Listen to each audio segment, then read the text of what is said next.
بسم الله الرحمن الرحيم الحمد لله رب العالمين dhammaan inta halkaa fadhida iyo inta klibkan daawad doonto kulligiin waxaan idinku salaamayaa salaanta islaamka assalaamu calaykum waraxmatullaahi wabarakaatuh salaan kadib waxaan halkan ku qabanaynaa shir jaraa'id oo aan ku taageerayno shir jaraa'id oo lagu qabtay degmo ku taala gobolka Galguduud taas oo looga hadlay rag ikhtiyaar ah oo odayaal ah ay uga hadleen masiirka dadka halkan fadhiya jufadan magacyadooda iyo qabiilka ay yihiin raggaas baa hor u sheegay mar rabo hadda inaan dib ugu noqdo cid ay yihiin jeedka ay u qabteen cidiina garanayso oo nala qusayso way fahmaysaa cidii ayna qusayn waxa ka codsanaynaa inaysan fiirsan ba klibkaaga ka gudbaan raggaas waxaa ku taageeraynaa wixii ay uga hadleen danta jufadan ciday ka yiraahdeen masiirka ay ka hadleen matalaada ay ku mataleen intaba waan ku taageersanaa way noo yiraahdeen waxaan ku darayaa nuqdo yar oo aan uga noqonayo oo ahayd klibka qayb ka mida baa si khaldan loo faaleeyay oo la yiri waxa halkaas waxay yiraahdeen qabiilkan ka baxnay qabiil aan ka baxnay ma jirto dhalasho iyo laga geelba waa halkoodii dadkii aan ahayn baan nahay jeedkii aan lahayn baan leenahay kaliya waxa halkan rabnaa ka cadeyno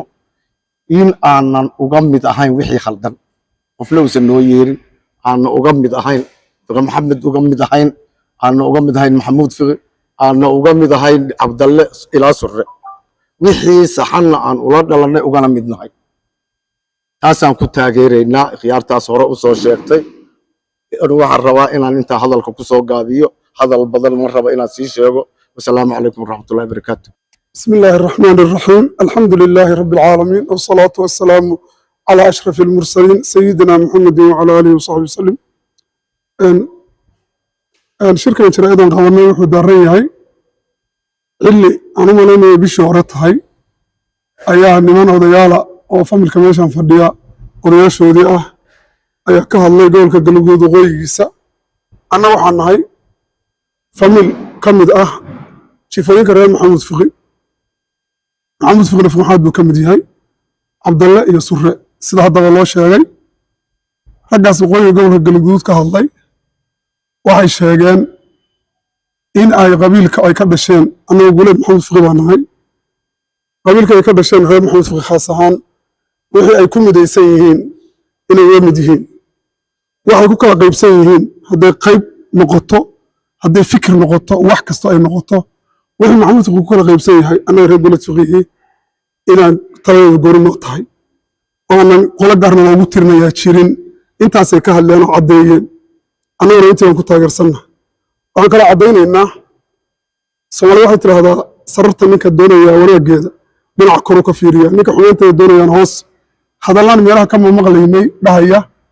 reer gulad faqi tolkii bay ka baxeen qabiilkii bay ka baxeen waxaas ma jiraan qabiilan ka baxnay ma jiro gulad faqi maxamuud baan nahay wixii faqi maxamuud ka dhexeeya waa nagala dhexeeya maadaama xilliyadii dambe khilaafiyo iyo wax isriiriix iyo kala qaybsanaan ay timid annaga uma nihin diyaar inaan maxamuud faqi la kala safanno ama aan kala riixriixno ama isriixriix dhexdeeda ka jira iyo kala qaybsanaan aan qayb ka noqono diyaar uma nihin raggii naga horreeya ka hadlay waxay caddeeyeen in ay wakiil ka yihiin qabiilkooda annaguna waan ku taageernaa oo caddaynaynaa waxaan nahay jaaliyadda Nairobi oo reer gulad faqi sidaa darteed waxaan caddaynaynaa inaan nimanka odayaasha hadlay taageersannahay fikirkeedu uu saas yahay maxamuud faqi oo walaalahayo ka mid baan nahay meelaan uga baxaynana ma jirto maxamuud faqi wuxuu ku midaysan yahay qayb baan ka nahay wuxuu ku kala qaybsan yahaana qayb kama nihin qof kastoo bani aadam mihin ah inuu masiirkiisa ka tashado xaq buu u leeyahay annagu hadalkaan leenahay cidaan wax ugu dhimayno cidaan ku fogeynaynaa midna ma jirto cidaan gaar ugu saboodaynana ma jirto annaga jifadeedu way garanaysaa waxaan ka hadlayno waxa jirna way ogyihiin marka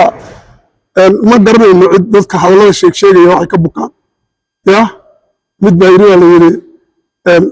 baahida aan reebna miyay ka bukaan beeraha aan falno miyay ka bukaan ma garanayno dad buka hadduu jiro wuxuu ka buko annagu qofna wuxu dhimi mayno qofna adiyayn mayno qolaha mid kuma nihin laakiin xaq baynu leenahay in sirkayga ka tashanno inaan khilaafaadka isriixriixa beri ka noqonno oon tala gooni yeelanno xaq baanu leenno intaasay odayaasha nagu horreeye ku hadleen ayadaanna taageersannahay wax kaloo dhibana ma wadanno waxa weeye qof waliba waxa uu ku hadlayo wuxuu samaynayo ha ka fiirsado ninkii tafsiir xun qaadanayaana asay u taalla anigu cidna wax tafsiir cidna wax ka tafsiir mayno waana mahadsantihiin hilibkaygu intaas ku saabsanaa wabilaahi towfiiq wasalaamu calaykum waraxmatullahi wabarakaatu